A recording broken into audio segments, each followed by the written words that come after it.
Bonjour à tous et bienvenue sur le plateau de Bonjour chez vous. Aujourd'hui, notre thème du jour est « Tu peux faire la différence dans ton milieu ». Bonjour à tous. Bonjour Evelyne. Comment allez-vous aujourd'hui? Ça va bien. Ça va bien. Ça va bien. Oui. Super, c'est merveilleux.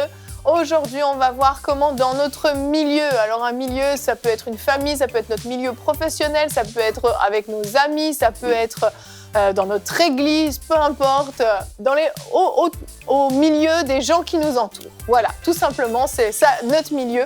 On peut faire la différence. On peut être des personnes qui allons briller, qui allons manifester la gloire de Dieu de toutes sortes de façons et on va voir comment aujourd'hui. Et Anne, en deuxième partie d'émission, dans la rubrique Flashback, tu vas nous parler de Maria Ether Woodworth.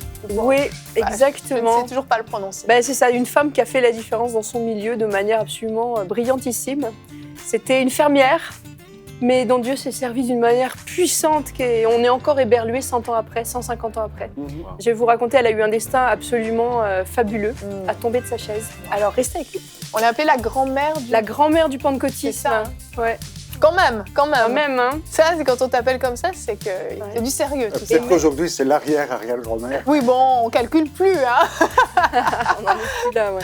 Excellent. Donc, on va commencer tout de suite avec toi, Gwen, dans la pensée du jour.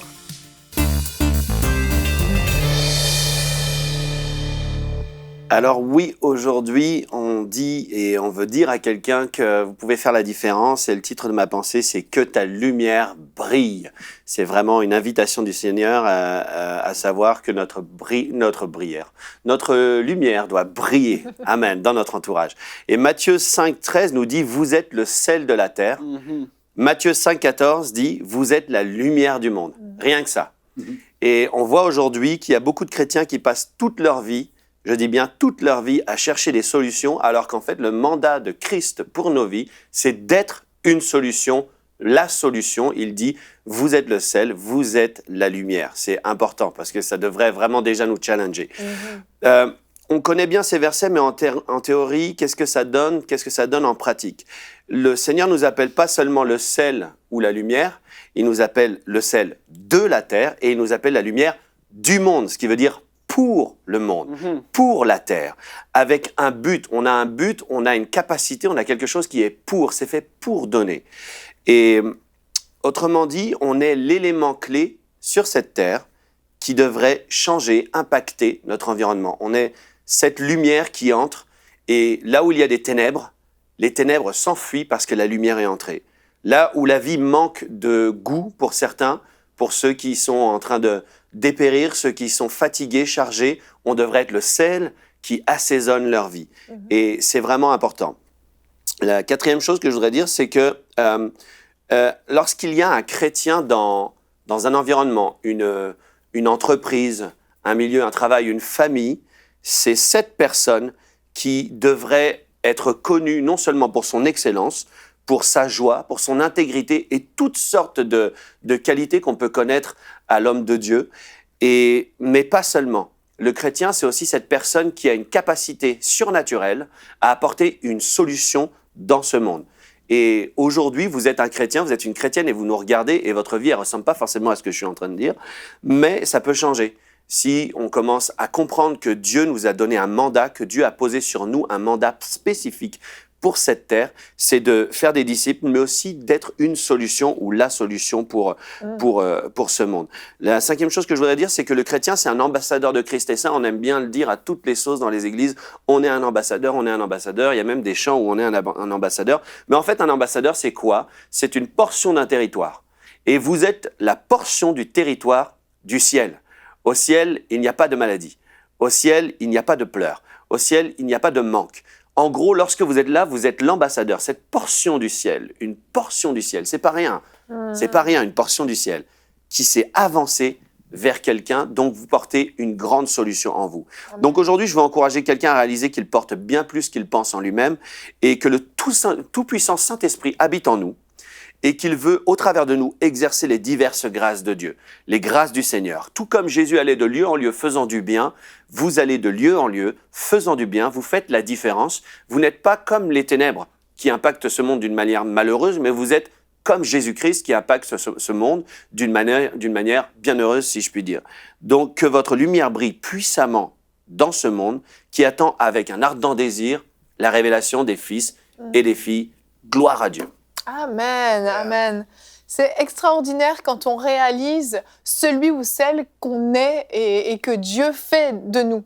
Et quand on s'en rend compte, on se dispose favorablement à être un instrument entre les mains de Dieu. Je crois fermement que si chaque jour, dans notre temps de prière matinale, on disait au Seigneur, je me dispose aujourd'hui pour, dans le milieu où tu vas m'emmener, que ce soit à mon travail, que ce soit même, je sais pas, dans le métro, dans le bus ou même dans ma voiture sur l'autoroute, dans les bouchons, que tu vas faire de moi une lumière, que tu vas faire de moi le sel de cet environnement, de ce lieu, pour que je puisse être une source de bénédiction pour quelqu'un. Je crois fermement que Dieu se sert de cette prière et ouvre des opportunités. Parce qu'en fait, les besoins autour de nous sont tellement multiples, si seulement on les voyait. Mais souvent, on est tellement dans notre bulle de notre journée, de nos activités, de nos propres défis personnels qu'on peut avoir, qu'on ne voit pas en fait tous ces besoins qu'il y a autour de nous, qui gravitent autour de nous. On va regarder notre verset du jour, Ésaïe 60 au verset 1. « Lève-toi, resplendis, car voici ta lumière, car sur toi s'est levée la gloire du Seigneur. » Amen, c'est notre cas. La gloire du Seigneur s'est levée sur nous le jour où nous sommes nés de nouveau. Nous avons reçu une portion de la gloire de Dieu en nous et nous sommes capables et appelés à la manifester. Et Gwen, combien de fois on est passé à côté de ce que Dieu avait prévu pour nous? C'est exactement ça, et on se rappelle de cette parabole où je crois qu'il y a un scribe, un pharisien et un bon samaritain, c'est ça? Et tu me corriges hein, si je dis une erreur, mais en tout cas, on se souvient que, mais on se souvient, on se souvient que Jésus lui-même va en parler. Jésus a été témoin de cette scène. C'est une parabole, mais je suis persuadé qu'il a déjà été témoin de cette scène. Et cet acte de bienveillance, c'est un acte puissant. Les gens pensent des fois que s'il n'y a pas des paralytiques qui se lèvent, etc., ça veut dire que ma vie n'est pas puissante. Mais la bienveillance, c'est Jésus qui en parle à ce moment-là. Il va dire qu'il y a une puissance à salut par l'acte de bienveillance de cette personne-là. Et souvent, on passe à côté parce qu'on se dit « Ah, c'est réservé au pasteur, le pasteur est plus loin, l'homme de Dieu est plus loin, la femme de Dieu est plus loin, etc. Elle a plus de capacité. » Mais c'est Christ, c'est le même Christ qui habite en nous, c'est le même Saint-Esprit, celui par lequel toute chose a été créée. Il habite en nous, donc on a cette capacité et on passe souvent à côté parce qu'on se dit ce que tu disais tout à l'heure, c'est vraiment important. Tu parlais de disposition. Et si on se dispose pas à croire qu'on est une solution dans cette journée qu'on est en train de vivre, on se lève le matin et puis on oublie qu'on est la lumière des nations. On oublie que bon, aujourd'hui je vais au travail, je vais effectuer ma tâche comme tout le monde, puis je vais rentrer, puis ce soir mon souper, etc. Mais si on pense qu'aujourd'hui c'est un jour que l'Éternel a fait. Amen. C'est un jour que Dieu m'a donné pour que je puisse être la représentation de son corps. C'est puissant. Je vais aller au travail en me disposant d'une manière différente. Et c'est là aussi que Dieu va nous parler, va se servir de nous. Parce qu'il va dire, ici, j'ai un serviteur utile. Parce que ce matin, il s'est disposé à accomplir les choses que je veux qu'il accomplisse. Je me souviens d'une fois où j'étais en train de rouler. J'étais en train de revenir des bureaux et puis j'ai vu une personne en train de marcher et ça avait l'air assez pénible, il faisait super chaud et des fois aider les gens, briller, ça nous coûte. Et si on est des personnes disposées, moi j'avais vraiment envie de rentrer chez moi, mais si on est disposé, on sait que aujourd'hui c'est le temps pour quelqu'un de recevoir son salut, de recevoir sa guérison, de recevoir une aide. Peut-être que les gens vont pas accueillir ça comme leur salut, l'aide, la guérison. Mais nous, on aura été en tout cas cette bénédiction qui s'est approchée d'eux. Parce que Jésus s'est approché aussi de gens pour les guérir, mais comme il y avait là beaucoup d'incrédulité, il ne put faire quelques miracles, si ce n'est qu'il les guérit tous. Mais il avait une provision pour plus. Donc nous, notre façon de penser, c'est on a une provision pour plus. Donc j'ai fait demi-tour et je suis allé voir cette personne et en fait, il habitait vraiment à un autre endroit Et cette personne est venue dans ma voiture et j'ai commencé à l'écouter, parler.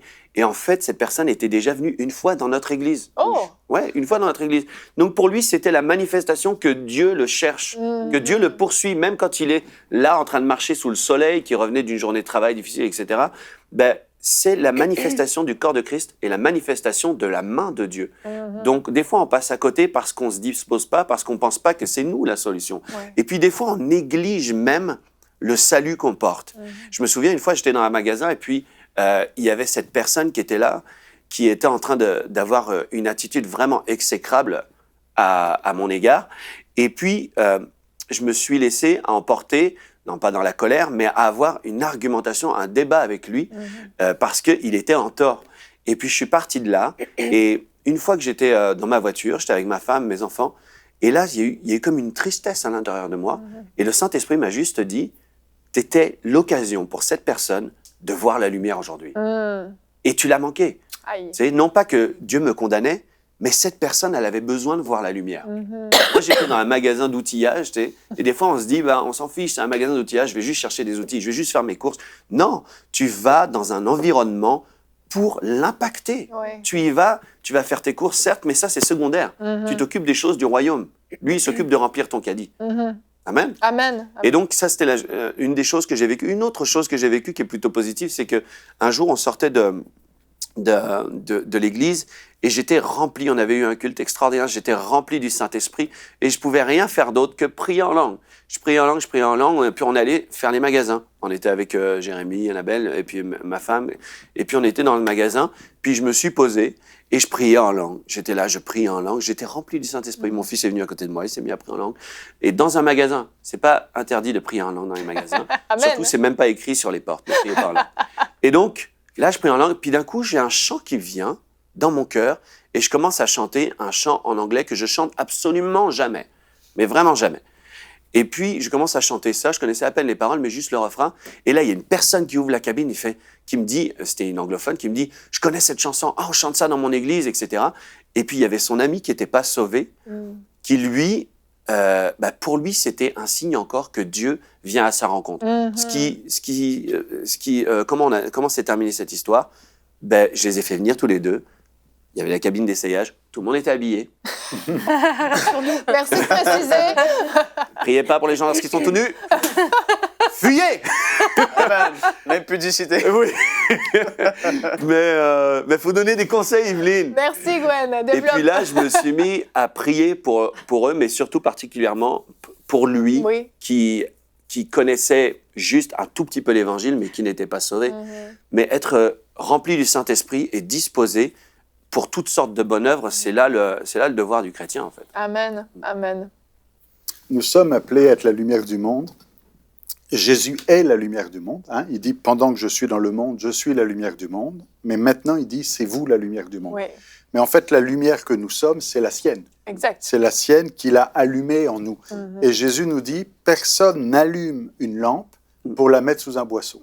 C'est-à-dire pour la mettre sous un vase et la cacher.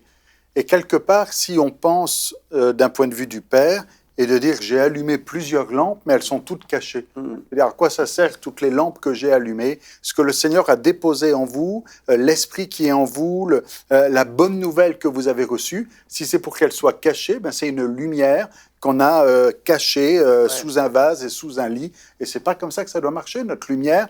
Elle est là pour briller. En fait, je ne sais pas s'il faut qu'on change le titre de cette émission, mais c'est pas... Qu'est-ce qu'il a, mon titre? C'est un peu tard. C'est un peu tard pour changer le titre. C'est Allez, pas vas-y. tu peux, c'est il faut. Tu dois. Tu dois. Tu dois, parce que oui, on peut, on a la capacité de... Mais ce n'est pas juste la capacité de changer le milieu dans lequel on est, Oui. mais on a la nécessité, c'est notre mandat, c'est notre rôle, c'est ce que le Seigneur attend de nous, qu'on change et qu'on soit un porteur de changement, de bonnes nouvelles, de lumière, de paix, de joie. Et ça, ce n'est pas juste « Ah, aujourd'hui peut-être ou peut-être demain ». Non, c'est ce qu'on est et on doit le faire. Amen. Amen. Je vais lire un petit peu plus loin le verset. Ça nous dit « Vous êtes le sel de la terre, mais si le sel perd sa saveur, avec quoi la lui rendra-t-on? Il ne sert plus qu'à être jeté dehors et foulé aux pieds par les hommes. » C'est vrai. Ça, je veux dire, Jésus, il blaguait pas. Non. Et puis, La moi, cloche. comment il m'a montré un peu cette illustration. On faisait une série de réunions un peu comme de réveil, si je peux dire, dans notre église. Puis, je prêchais et soudainement, l'image m'est venue, Anne. J'ai vu l'église et là, Dieu me dit, mais vous êtes comme une salière. Et j'ai dit, ben, on est tous ici dans l'église et Dieu, il est comme ça avec la salière. Il sort, fait quelque chose, bouge. Et on est tous ensemble. Alléluia, à l'église. Et on est tous ensemble, c'est beau. Mais après ça, il n'y a plus rien qui se passe par la suite. Et il est là, il tape dessus. Je vous envoie, faites quelque chose. On est colmatés. Oui, c'est ça, on est tous ensemble. Mais c'est l'image qu'il m'a donnée. J'ai dit, wow, c'est fort, hein. c'est comme ça qu'en fait, on est. Ouais. C'est comme ça que peut-être Dieu peut nous voir. C'est comme ça qu'il me l'a révélé. J'ai dit, wow. J'ai dit, là, il faut faire de quoi? Vraiment. C'est Jonathan l'a dit, tu dois, tu es obligé. Et puis la chose qui va te pousser à le faire, et ça, on revient toujours là-dessus, c'est l'amour de Dieu en nous. C'est toujours. Parce que c'est plate de le dire, mais beaucoup d'œuvres qui sont là dans le monde, même pas chrétiennes, font plus que beaucoup de chrétiens en font, en fait. Ben Comprenez-vous ce que je veux dire? Mais c'est Des vrai. œuvres humanitaires et Ouais. tout ça. Et tant mieux s'ils sont là, tant mieux. Et puis nous, on est appelés, c'est super, c'est excellent de prendre soin des veuves, des orphelins. La Bible dit et toutes ces choses, de pouvoir donner de la nourriture et tout ça. Et après ça, l'étape supérieure à tout ça, c'est Jésus qui a donné le modèle dans Luc 10. Il a envoyé ses disciples, par la suite, manifester le royaume de Dieu au travers de la puissance. Parce que oui, c'est ce qui va faire que les gens vont dire, mais c'est beau, tu donnes de la nourriture, c'est super, wow. Mais oui, Jésus existe, OK, mais l'autre le fait aussi. Hein. Qu'est-ce qui va démontrer la puissance et la supériorité de Dieu au monde entier? Jésus avait dit à ses disciples, allez, guérissez les malades, chassez les démons et tout ça. Amen. C'est comme des étapes.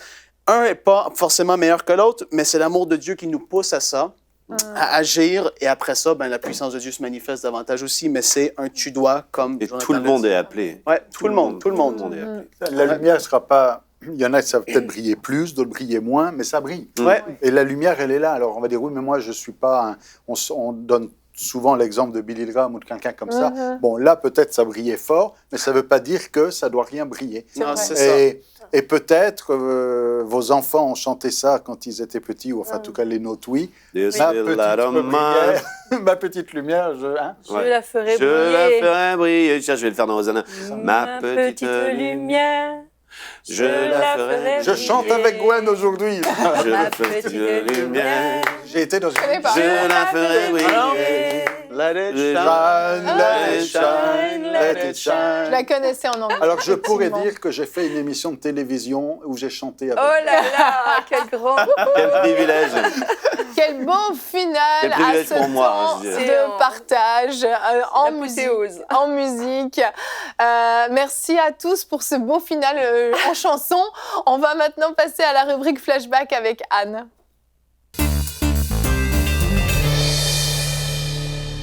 Alors Anne, aujourd'hui, comme on l'a dit, tu vas nous parler de la grand-mère ou arrière grand-mère du pentecôtisme. Ouais, on parle de petites lumières qui brillent. Ben, moi, je vais vous raconter l'histoire d'une femme qui a fait briller sa lumière. Et Un qui phare va- peut-être? Un C'est gros plus phare qu'une lumière, là, c'était tout un feu d'artifice.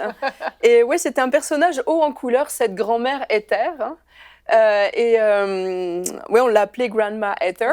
Et c'était une grand-mère, mais c'était une petite bonne femme. Et il suffisait qu'elle lève la main vers le ciel et la puissance de Dieu descendait. Waouh! Alors, elle vaut vraiment la peine qu'on se penche sur son cas. Comme tu dis, on l'a appelée la grand-mère du pentecôtisme, et c'est elle, entre autres, qui a vraiment contribué à la fondation des mouvements de Pentecôte aux États-Unis, entre autres, qui a fondé les Assemblées de Dieu américaines, Ah oui, Assemblies of God. c'est elle. Donc en 1913, elle a été vraiment à la base de ce mouvement-là.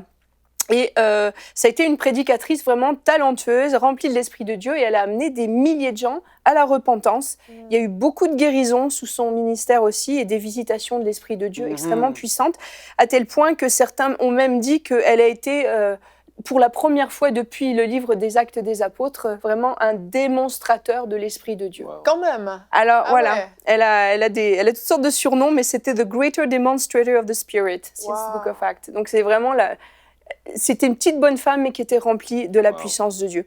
Et c'est vrai qu'elle sortait des sentiers battus. Elle était vraiment atypique pour son époque. On était encore à l'époque d'une église très calme, très posée, très traditionnelle. Et rien ne la prédisposait à devenir ce qu'elle est devenue. On était 20 ans même. Elle est née en 1844 et elle s'est convertie à l'âge de 13 ans. Et elle a vraiment commencé son ministère dans tout son éclat une vingtaine d'années avant Azusa Street. Ok. Je vous ai déjà raconté le réveil d'Azusa. Et donc, c'est en 1906. Donc, plus de 20 ans avant, cette femme-là a commencé son ministère. Et elle s'est convertie, elle avait 13 ans. Elle était dans un milieu très traditionnel, on appelait ça les Holiness Movements. C'était des mouvements vraiment de sainteté, où on s'appliquait vraiment à la sanctification et on cherchait vraiment à plaire à Dieu. C'est bien pour démarrer. C'est très bien pour démarrer. Donc, elle est née sur une ferme de l'Ohio et elle s'appelait Mariah Underwood à l'époque. Et donc, c'était au moment du 3e grand réveil qui a été... Vous savez, on a identifié plusieurs grands réveils depuis le début du 17e jusqu'au 20e siècle aux États-Unis. Et donc, ce qui caractérisait ces mouvements, c'est qu'il y avait une prise de conscience du péché, beaucoup de conversions, mais il n'y avait pas ces visitations du Saint-Esprit comme on lit dans le livre des apôtres et des actes des apôtres. Alors, elle s'est repentie à 13 ans, et puis tout de suite, le Seigneur lui a parlé, et elle s'est sentie appelée à servir. Et d'ailleurs, le prédicateur qui a prié pour elle ce jour-là a dit, il a prié le Seigneur que sa vie soit une lumière éblouissante. On est dans le thème de la lumière aujourd'hui, et elle l'a vraiment été. Elle a immédiatement répondu au Seigneur, oui, je te servirai. Et elle a même entendu la voix de Jésus qui l'appelait en lui disant d'aller dans les chemins et le long des haies, pour reprendre Luc 14, 23. Mais c'est sûr, on est dans la fin du deuxième partie du 19e siècle. Et le plus gros obstacle qui s'est tout de suite présenté, c'était une femme. J'allais le dire, bah oui. C'était une On femme. n'avait pas fait attention. Donc, au 19e siècle, même aux États-Unis, les jupons ne prêchaient pas. Et en plus, elle était célibataire. Donc, elle a dit, Seigneur, je ne vois pas absolument comment je pourrais répondre à ton appel. Elle est une femme célibataire. Comment servir Dieu dans ces conditions-là ? C'est sûr qu'à l'époque, c'était mal parti. C'était très, très mal parti. Donc, elle a réfléchi, elle a décidé, en fait, donc humainement, vraiment une réflexion humaine, elle a dit, la seule façon que j'ai d'y arriver, c'est d'épouser un homme de Dieu. Donc, elle a dit, je vais aller à l'école biblique, je vais peut-être en trouver un là-bas. Donc, elle est partie au collège biblique. C'est une bonne adresse. Et il y en a beaucoup qui font ce raisonnement-là. Mais vous savez très bien que quand on fait des raisonnements humains pour rentrer dans les pas de Dieu, c'est en général des très mauvais calculs. C'est vrai. Et ça a été un mauvais calcul pour elle. Donc, elle est partie au collège biblique. Et puis, très peu de temps après son arrivée, il y a eu une tragédie familiale. Son papa, qui était fermier, est mort dans un champ en travaillant son champ. Donc, elle a dû revenir à la maison et s'occuper de sa famille, aider sa mère et ses petits frères et sœurs. Alors, elle s'est installée dans ce qu'elle pourrait appeler, dans ce qu'elle appelait à l'époque une vie chrétienne normale, mère de famille, pas encore mère de famille, mais en tout cas dans une vie chrétienne bien réglée. Et là, c'était la fin de la guerre de sécession aux États-Unis et elle a rencontré un soldat qui avait été blessé à la tête et qui s'appelait P.H. Woodworth. Alors, ils ont eu un temps de fréquentation éclair, ils se sont vite mariés, ils ne se sont pas posé de questions. Donc, c'était un gars qui était chrétien, mais pas du tout appelé au ministère, qui avait, comme on dirait, qui était un chrétien du dimanche. Puis bon, leur mariage n'était pas une grande réussite, donc ils s'épuisaient sur la ferme. Ils ont eu 6 enfants, donc là, les débuts étaient assez loin de ce que Dieu l'avait appelé à faire. Effectivement. Et elle était vraiment de plus en plus brimée parce qu'elle avait l'appel de Dieu sur son cœur et son mari voulait absolument pas servir. Et puis une deuxième tragédie a frappé, vous allez me dire, c'était vraiment mal parti. 5 de leurs 6 enfants décèdent lors d'une grande épidémie. Il y a eu une épidémie à cette époque-là aux États-Unis. Et il en a perdu 5 sur les 6. Et il lui est juste resté une de ses filles. Et Maria, c'était une femme de Dieu. Elle tenait ferme dans l'adversité. Elle n'a jamais laissé son cœur s'endurcir. Et elle s'appliquait vraiment plus que jamais à chercher la face de Dieu. Et plus elle lisait la parole, plus elle était touchée en se rappelant l'appel que Dieu lui avait adressé. Puis elle a été particulièrement touchée par la prophétie de Joël 2,28 quand il dit que dans les temps de la fin, je répandrai de mon esprit sur toute chair, mes fils et vos fils et vos filles prophétiseront. Et là elle s'est dit, moi je suis une fille et l'Esprit va être sur moi.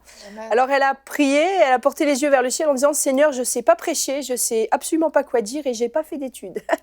Alors si tu veux que je te serve, il va falloir que tu remplisses ma bouche. Et elle disait, plus je cherchais, mais plus je trouvais de choses pour me condamner parce que j'étais une femme. Ah oui. Et un soir, elle a une vision en priant et elle voit des anges dans sa chambre et il l'enlève. Et c'est une femme qui a été plusieurs fois dans sa vie de femme adulte, dans sa deuxième partie de vie, qui a eu ce que Paul a appelé un ravissement dans l'esprit. Elle a été ravie en esprit, et là c'était la première fois qu'il y a des anges qui sont rentrés dans sa chambre et qui l'ont emmenée en esprit pour survoler des lacs, des rivières. Et à un moment donné, elle était au-dessus d'un champ et elle a eu cette vision, elle a vu les gerbes de blé se pencher alors qu'elle ouvrait la bouche pour parler du Seigneur. Et le Seigneur lui a dit « Comme le grain tombe à terre, les gens tomberont ». Wow. Alors, elle n'a pas compris sur le coup. Et c'est plusieurs années après qu'elle a compris ce que ça voulait dire. Et là, elle s'est rendue dans une réunion de Quakers. Elle a été baptisée du Saint-Esprit parce qu'elle était en train de prier pour avoir l'onction sur son service et elle a été baptisée de l'Esprit. Alors, elle a commencé timidement son ministère, malgré le fait que son mari ne veuille pas servir avec elle. Elle a commencé dans sa localité. Elle avait à peu près 40 ans. Et comme le Seigneur avait promis, il a rempli sa bouche. Et elle avait à peine ouvert sa bouche lors de cette première réunion que les gens ont commencé à tomber à genoux, à se repentir devant Dieu de leurs péchés, saisis par leurs péchés et par la nécessité de se repentir. Ah, wow. Alors comme cette première réunion était une grande réussite, Quel beau début. elle a un très bon début, elle a commencé à être invitée à droite à gauche pour aussi apporter la parole de Dieu. Et en quelques mois, elle a prêché plus de 200 fois et elle a ouvert 2 églises avec chacune plus d'une centaine d'adultes. Donc ça a commencé sur les chapeaux de roue, donc à l'âge de 40 ans. Et il y a même eu une réunion particulière, elle avait été invitée par des gens qui ne voulaient pas qu'elle réussisse. Et ils l'ont invitée pour se moquer d'elle et pour la voir se ridiculiser. Dans un endroit qui s'appelait Devil's Den, ça veut dire l'antre du diable. Oui. Wow. Et il l'appelait le cimetière des prédicateurs. Tous ceux qui avaient essayé d'amener l'évangile ici s'étaient cassés les dents. Donc elle avait été invitée par des gens malveillants qui voulaient vraiment l'humilier publiquement. Mais ils ont eu la surprise de leur vie. Parce que pendant les 3 premiers jours, il n'y a pas grand-chose qui a bougé, mais le 4e, elle a pris autorité spirituelle sur les principautés qui régnaient sur Devil's Den et elle les a fait mordre la poussière. Et elle a prié que Dieu fasse une démonstration de puissance. Et ce soir-là, les gens ont commencé à se repentir sur leurs péchés, à se repentir de leurs péchés, à pleurer sur leur misère. Et Dieu a fait une grande œuvre dans cette ville de Devil's Den. Et là, je vous dis, on est 20 ans avant Azusa. Et jusque-là, elle n'avait pas prié pour les malades. Elle avait prêché l'évangile, elle avait amené beaucoup de gens à la repentance, mais elle ne sentait pas que c'était son ministère de prier pour les malades. Mais en 1885, elle a commencé à prier pour les malades avec un succès énorme. Et elle dit... c'est ça, les gens tombaient... oui, c'est ça. Elle disait, mais il s'est passé quelque chose d'un peu surprenant. Un jour, dans une église de l'Ohio où elle prêchait, il y a une quinzaine de personnes qui se sont approchées de l'autel en pleurant sur leurs péchés. Les hommes et les femmes sont alors, à ma grande surprise, tombés comme morts par terre, terrassés par la puissance de Dieu. Ah, wow. Et elle écrit elle-même, « Je n'avais rien vu de pareil, je savais que c'était Dieu qui agissait, mais je ne savais pas comment l'expliquer. » Donc, je vous rappelle qu'elle était issue des Holiness Movement, et là, on était très calme, on cherchait la sanctification, on voulait que toute chose se fasse dans l'ordre. Donc, elle était assez surprise, un peu réticente, en disant, « Qu'est-ce qui se passe ?» Et en fait, après quelques temps par terre, les gens se relevaient complètement transformés, soulagés de leurs péchés, rayonnant de joie. Et donc Maria et personne d'autre n'avait vu ce genre de conversion spectaculaire. Les pasteurs et les anciens qui étaient présents louèrent Dieu pendant cette réunion pour sa grandeur et pour l'effusion de sa puissance. Et à partir de ce jour, le ministère de Maria Ether a été vraiment caractérisé par ce genre de choses. C'est-à-dire que les gens étaient tellement puissamment convaincus de leur péché, ils étaient sous la puissance de Dieu, et puis la plupart du temps, ils s'écroulaient à terre tellement ils étaient saisis par l'Esprit de Dieu. Et il y a même une quinzaine de docteurs qui sont venus examiner ces gens en disant qu'est-ce qui se passe, est-ce qu'ils font exprès, est-ce que c'est des simulateurs. Il y a même un grand spécialiste internationalement reconnu. Et il est venu avec son fils, et à sa grande surprise, son fils s'est converti. Et lui-même, après, a été touché par la puissance de Dieu. Alléluia. Il est devenu lui-même un évangéliste. Wow. Donc, c'était une femme, ça a l'air facile comme ça, mais en fait, elle était sujet de beaucoup d'opprobre, beaucoup d'opposition, parce que ça ne plaisait pas à tout le monde, ce genre de choses. Elle était critiquée parce qu'elle était une femme, elle était critiquée parce qu'il y avait ces démonstrations de puissance dans ces réunions. Et elle a été beaucoup même menacée. Plusieurs reprises, il y a des gens qui se sont approchés d'elle, même pour la tuer pendant des réunions. Wow. Donc, elle était critiquée de l'intérieur et de l'extérieur. Les pasteurs, les anciens dans l'Église n'étaient pas toujours favorables et même des fois très opposés. Et à l'extérieur, il y avait des gens même qui la menaçaient de mort. Mais elle ne se laissait pas perturber. Elle disait que Dieu l'avait revêtue de tellement d'assurance et de puissance qu'elle se semblait invincible. Et la plupart du temps, d'ailleurs, les gens qui s'approchaient pour la menacer, l'insulter. Un jour, il y a un gars qui s'est approché d'elle qui lui voulait du mal. Et il est il s'est retrouvé arrêté à quelques mètres du pupitre, complètement pétrifié sous la puissance de Dieu. Il était en train de l'insulter, il avait commencé à l'insulter, puis là, sa langue s'est comme bloquée, il n'arrivait plus à parler. Et devant tout le monde, il y avait même des journalistes qui étaient là, quand on témoignait dans les journaux locaux à l'époque. Elle était vraiment protégée, Dieu empêchait qu'on lui fasse du mal. Gloire à Dieu. Donc elle a eu 45 ans de ministère, elle a prêché à des milliers de messages d'évangélisation. Comme je t'ai dit tout à l'heure, en 1885, elle a commencé à prier pour les malades avec beaucoup de succès. Il y avait vraiment des cas désespérés qui étaient guéris, des paralytiques qui se levaient, des aveugles qui voyaient, des sourds qui retrouvaient l'ouïe. Il y a eu des tuberculeux qui ont été guéris instantanément et même un gars qui est venu avec des fractures de partout et sous la puissance de Dieu, il a été guéri là, sous les yeux de tout le monde de ses fractures. Il s'est relevé complètement guéri.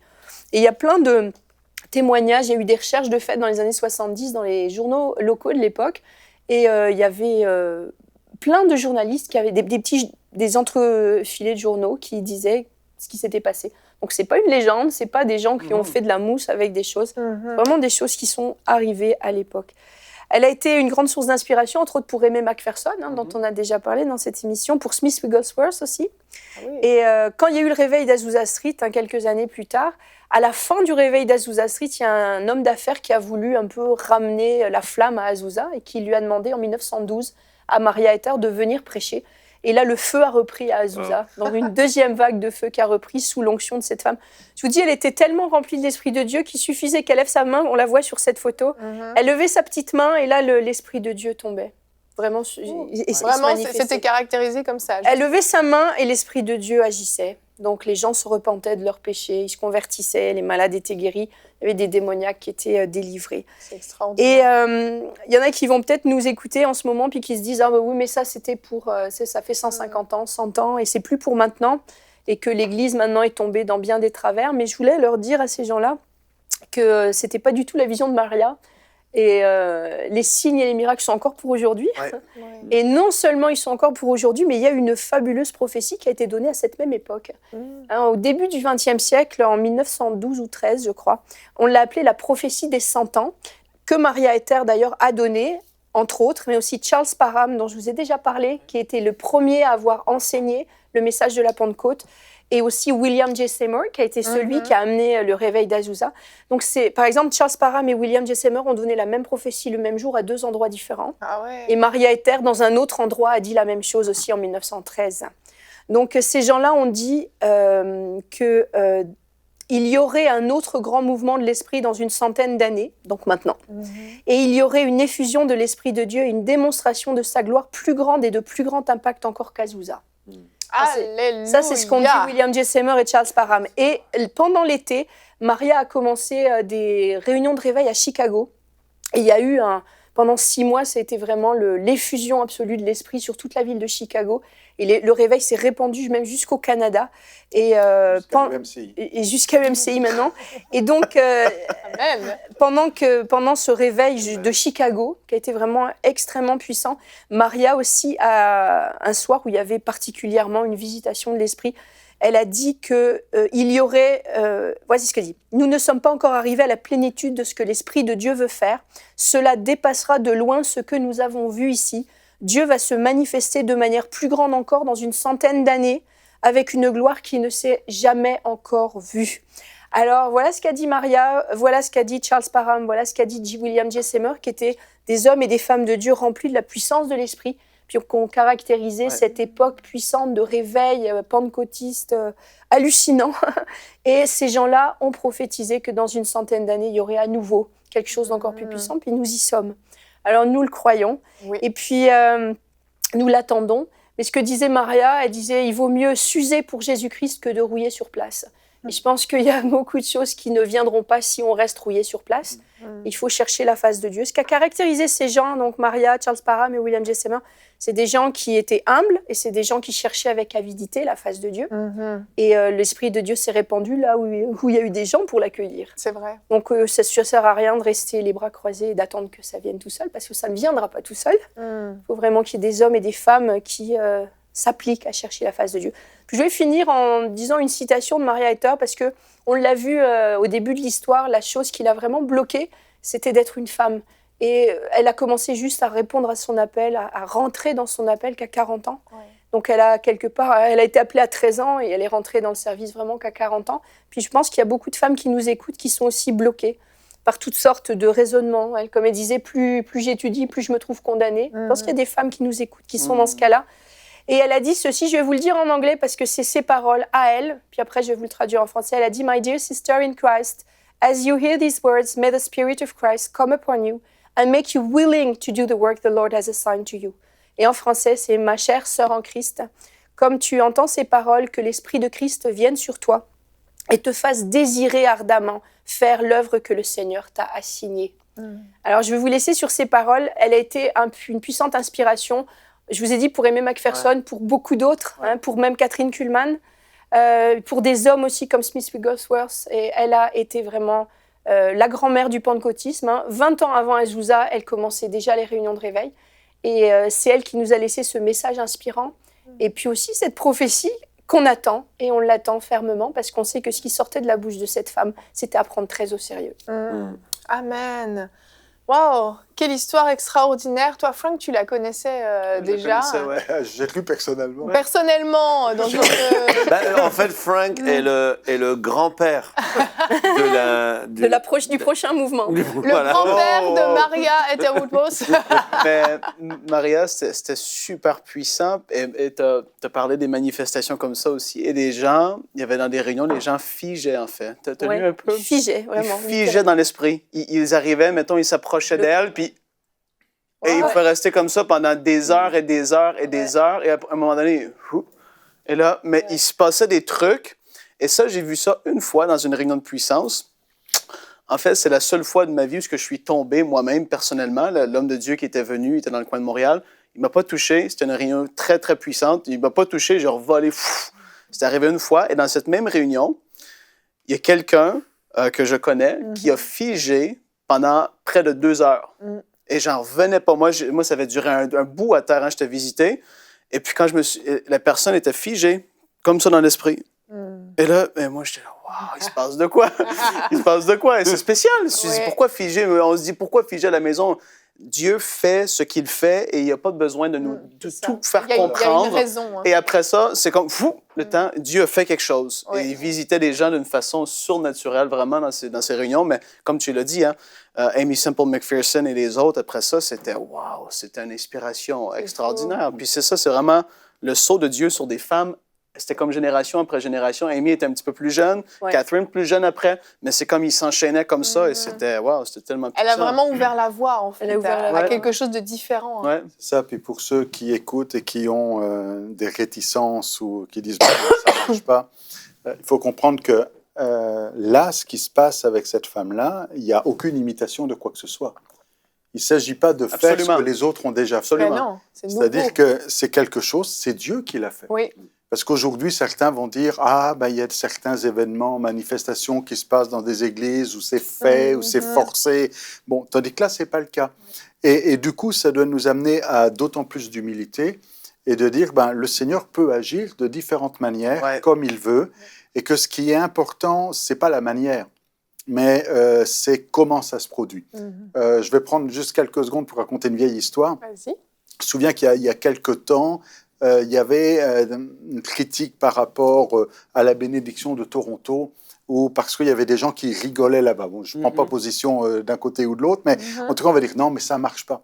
Et ma mère, qui a vécu des temps de visitation du Seigneur dans les années 30, donc ça remonte bien avant la bénédiction de Toronto. 50, chérie, parce qu'elle est née en 32. Oui, dans les années 50. La vieillie pas. Mais encore là, dans les années 50. Dans les années 50. Donc ça veut dire bien avant Toronto, disait qu'elle se souvient que dans un camp à Embrun, un camp de vacances chrétien, dans un milieu d'église assez conservateur, il y a eu un tel mouvement de l'esprit ce soir-là que tout le monde s'est mis à rire. Mais ils ont copié personne, non, parce que ça venait de nulle part. Ça. Et donc c'est pour ça qu'il faut être prudent par rapport à ces manifestations, que le plus important, si quelqu'un tremble, si quelqu'un tombe, si quelqu'un ceci, c'est pas ça qui est important. Ce qui est important, c'est que Dieu agisse. Et dans les réunions de Maria Etter, il y avait beaucoup de joie. Quand les gens s'étaient repentis, Il y avait énormément, il y avait des explosions de joie après que les gens soient repentis. Des gens qui chantaient, il y avait même des gens qui dansaient, il y avait même des gens qui criaient de joie. Et elle a été critiquée pour ça et elle leur a répondu, mais il y a des gens qui vont être très surpris en arrivant au ciel. Parce qu'ils s'imaginent qu'au ciel, c'est serein et paisible, mais au ciel, ça chante, ça danse, c'est plein de Alléluia. joie. Et elle dit, il y aura des gens qui vont être très, très surpris en Et arrivant au tout là-haut. premier mouvement de Pentecôte, n'oublions pas, les gens pensaient qu'ils étaient sous. C'est vrai. C'est vrai. Ouais. C'est Ils vrai. pensaient qu'ils étaient sous, c'est qu'ils avaient une attitude particulière.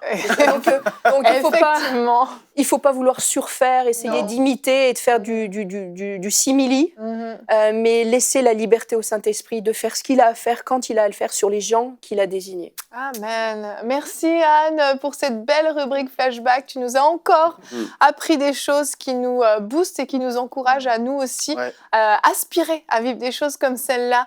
Et je vous encourage vraiment à briller dans votre milieu. Et depuis le début de cette émission, j'ai entendu 2 fois dans mon esprit le mot infirmière. Et je crois réellement qu'il y a une infirmière qui nous écoute et vous devez briller dans votre milieu. Amen. Je ne sais pas quelle promesse Dieu vous a faite, mais il est temps de vous lever et d'impacter le milieu dans lequel vous êtes, d'être ce sel, d'être cette lumière, là où vous êtes dans votre travail en tant qu'infirmière. Et on va se retrouver demain. Notre thème sera « Pourquoi est-ce si important de se sanctifier ?» Le mouvement Holiness. Holiness. On va en parler Soyons holy. justement, on va en parler. Et nous aurons à la rubrique « Pasteur, j'ai une question » et « Culture et médias ». Donc ne manquez pas l'émission de demain. Je vous souhaite une merveilleuse journée. Brillez dans votre milieu. Allez, à demain et bonjour chez vous.